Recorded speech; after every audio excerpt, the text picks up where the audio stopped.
What is up, everyone? I'm coming on here for a couple of plays for the day. Had a kind of an uneventful day yesterday, to be honest, just because it was Sunday. Today's Monday, so those are kind of our slower days. If you guys don't know, there's not as much esports going on. There's just not as many lines up. A lot of the big esports is going to start coming out on like Wednesday, Thursday, Friday, stuff like that. Tuesdays, honestly, a big day too, just because of Taco Tuesday. But what I try to do on Sunday, Monday, try to get you guys as many four-mans as possible, get you guys set up going into the week, which is what I did. We have a lot of four-mans like active right now or going on. And I can kind of show you that too. But going into yesterday's plays, there's only a couple of them here. We do have opposite correlation that hit here. This was, or it didn't hit, but it went red. So this was a longer game here. You guys can see that this guy got 40 kills in this game. So I think this happened at like 4 a.m. or something. So I'm not sure how this game went, but it was definitely a longer game based on looking at these kill totals here. And then right here, this was also a longer game. This actually went into overtime. Second map kind of went kind of long too. So Uppy, I guess is how you say his name. I always take this guy under, and he actually hits at a really good rate for us. But yeah, he went into overtime, and then they went into a long map, the second map too. So, you know, if you have a really long map, if you go into overtime, you're going to get a lot of kills. I guess this Gizme guy just had a really poor game, so that's kind of the only reason I could see why he only got 9 headshots there, but this honestly should have went over two, just because it was a longer game. And then this right here was a shorter game, actually, so these guys go under together, so that's good to see. And you guys can see here, this some of these were from yesterday, right? We hit this 4.25x, which is nice. Seems like everyone got this in, which is good to see. I was worried that there would be bumps or something, just because Prizepicks has been really annoying so far in March. If you guys don't know, I am like pretty much fully limited on Prizepicks, where I can only play about maybe $15 to $20 of entries a day. That's why you'll see a lot of $1 bets, just because I'm really focused on just getting you guys entries and not really focused on, you know, making money myself. Normally I'm not really ever, just because my main goal is to make you guys money over the long term. And I do want to stress out that like these plays are the same sort of plays that I've been sending out for the past 9 months, past a year, stuff like that. Going into some other plays, right? You guys know that you guys tailed this Harden play. If you guys watched yesterday's video, unfortunately did not hit. I told you guys it was hitting at about an 80% rate this year, which I thought was pretty good. But I did say the one thing that I was a little bit worried about is Clippers blowing out the Hornets, causing Harden to come out in the fourth quarter. That's exactly what happened. Harden put up an amazing game. I think he had like a 30 or 40 point game.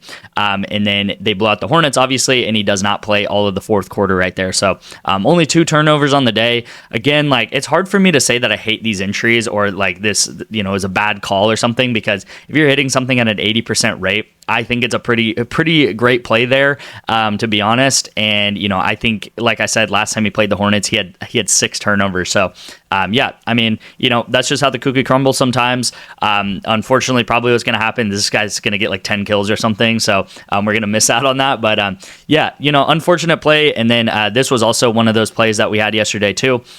Mimi, she had like 12 or 13 kills, something like that in game 1, and then game 2 just pops off and gets like 19 or 20 kills and goes over at 32 kills right there. So that's been happening to us a lot, where map 1, it looks really solid, looks really good, and we have one player on map 2 or whatever go over their kills just because they have a outperformance type game. So unfortunate there. I told you guys I sent out a lot of 4-mans too, so we do have a lot of 4-mans lined up.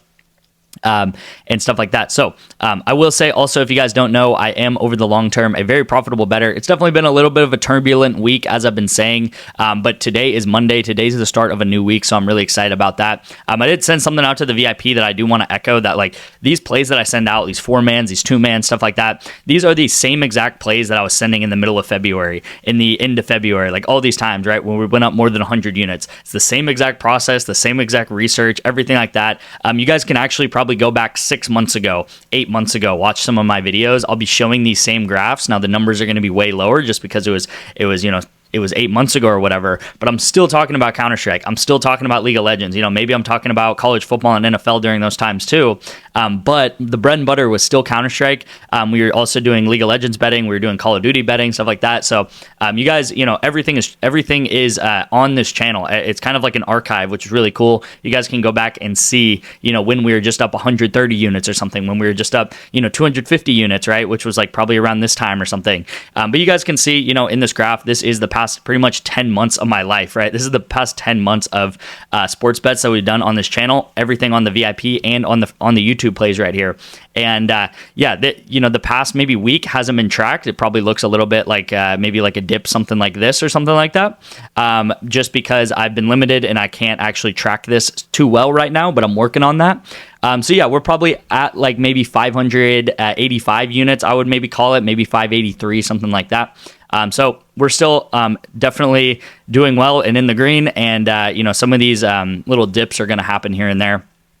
This is 2025 so far. It's definitely been just a crazy ride of a year so far. We had a great start to the year, the first 15 days of January. One of our worst lose streaks ever, the end of January. So pretty much January 1 to 15, great streak. 15 through 31st of January, horrible streak, our worst streak ever. And you guys can actually see that in this graph here. Our worst streak ever, end of January. And then February absolutely rocketed up and had like a 120 unit February. And I'm telling you guys can go back into those February videos if you care. And we had days where we were on like 15-day win streaks and stuff like that. So I'll always be thinking about that. Super Bowl Sunday, we also went up like pretty much 30 to 35 units that day. So I'll always remember that, even though it wasn't that good of a game.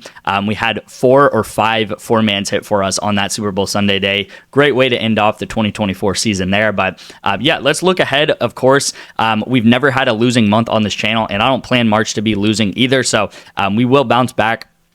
And I will say, if you guys like that, if you guys like the VIP, I also try to be very, very transparent on this channel and with the VIP and track absolutely everything. So if you guys like that, I feel like a lot of people on that give out picks and stuff like that do not do that. I feel like they kind of just, don't go over their losses or whatever, just say that they win every time, all the time. And that is not what betting's about, right? There's going to be losing days. It's sports betting at the end of the day. There was times in January that there were times in February, like I said, where we were up like crazy, and I still told you guys that, hey, the lose streak's gonna come eventually. We're gonna eventually have a losing day. We're gonna eventually do this, right? I will just say, if you guys want to get into my VIP, all you guys have to do is text me the word picks right here to my number on the screen, and I will get you guys into Vivid Picks. It'll just be a $5 deposit for you with my code right here. If you've used my other apps and stuff like Parlay Play, maybe Bovada, Bet Online, stuff like that, you guys can still do this and use Vivid Picks. And you guys can also use Vivid Picks to get the 2 months free right here. This is also legal in 50 out of 50 states. So no real excuse. Get in the VIP. Again, the 2025 has been about 2.5 months, and we're up at least 150 units so far in 2025. So if you're a $10 bettor, that would be like $1,400 or $1,500 that you would be up so far in 2025, tailing my bets. Let's start win streaking again. I'm excited for a new week. The end of this week, I honestly want to go up maybe like 20 or 25 units make all the money back plus some, and start having a big winning month in March so far. So, you guys, this is how you get into the VIP really, really simply here. And I'll get you guys in for 2 months free.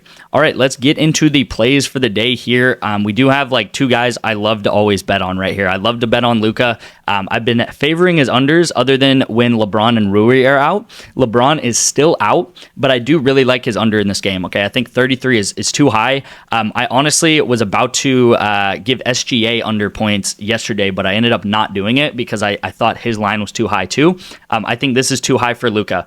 He's playing the Spurs. There's a high chance of a blowout, okay? It's just like that Hornets and Clippers game. I honestly think there's probably more of a chance of a blowout with this Lakers and Spurs game. So Luka, he has the opportunity to probably put up 28, 29 points, something like that, and then sit the whole fourth quarter. So if that happens, that's something that we're kind of hoping for, right? So we're kind of hoping for a blowout from the Lakers, and hopefully Luka can sit that fourth quarter. Now, I know LeBron is out, but Rui should be back. I think he's day-to-day. I think they're going to play him tonight. That's based on my research, what I've seen. And I think Rui will probably take up maybe 15 to 17 points in this Lakers offense, okay? They have a very crowded offense, and Rui being back, I think, is a big deal, okay? So LeBron, he normally would probably put up like 22 to 25 points. Rui, again, will probably put up like 15 to 18 points. So that's going to take some points away from Luka, I think. So hopefully Rui plays. Hopefully it's a blowout so Luka comes out of the game. Now, I know Luka's definitely like ran this Lakers offense the past couple games without LeBron, but Again, I just think this is too high. I think too many people are favoring his over now. He's also been shooting at a really good percentage, so I think he kind of comes back to earth. Again, that still means he could probably put up 28, 29, even 30 points, have an amazing game, a triple-double, something like that, but still go under this. I think 33 is really, really high versus the Spurs, like I said, just because it has a high chance of going into a blowout situation here. All right, and then second play is Sabonis to go over 12.5 rebounds. He's honestly probably been my favorite player this year, my favorite player to bet on, especially his over rebounds points, stuff like that. Now, the only situation with Sabonis, a lot of times you will see his line at 14.5 or 15 or something like that. The only situation with Sabonis is he is coming off a bit of a hamstring injury. So early March, he had a hamstring injury, and then he comes back versus the Suns on Friday. He plays the whole game, so he doesn't have a minute restriction or anything. He plays the full game. I think he gets 30 or 31 minutes. And then with about 7 or 8 minutes left, he re-injures it. So he pulls it again, and then he comes out of the game. And pretty much the rest of the starters also come out of the game. He finished with 11 rebounds, so if he played that last 7-8 minutes, he probably would have went over. But they were getting blown out by the Suns, right? So they took everyone out. Now, I think he comes back. I think he's going to be healthy based on what I'm seeing. And I think if he does play tonight, I don't think he's going to be on a minute restriction, you guys. So I think what either happens is they don't play him tonight, or they do play him and he's fine and he does not be on a minute restriction. So the only thing that would screw us over is if he does play and he's on some sort of crazy minute restriction. I don't think they would risk it with Sabonis.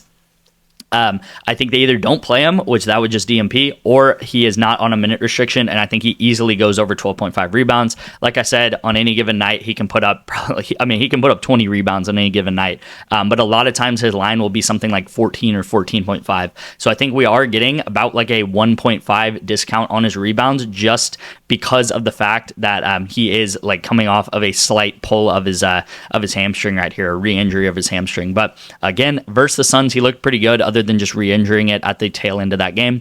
If either of these bump or you want a replacement, I do like Rudy Gobert over 21.5 points plus rebounds. Gobert's another guy we always bet on, especially going into the playoffs. Something about playoff Gobert. He just gets so many points and rebounds. This is the play for the day, you guys. Thank you guys for watching. I appreciate you guys, and I'll see you in tomorrow's video.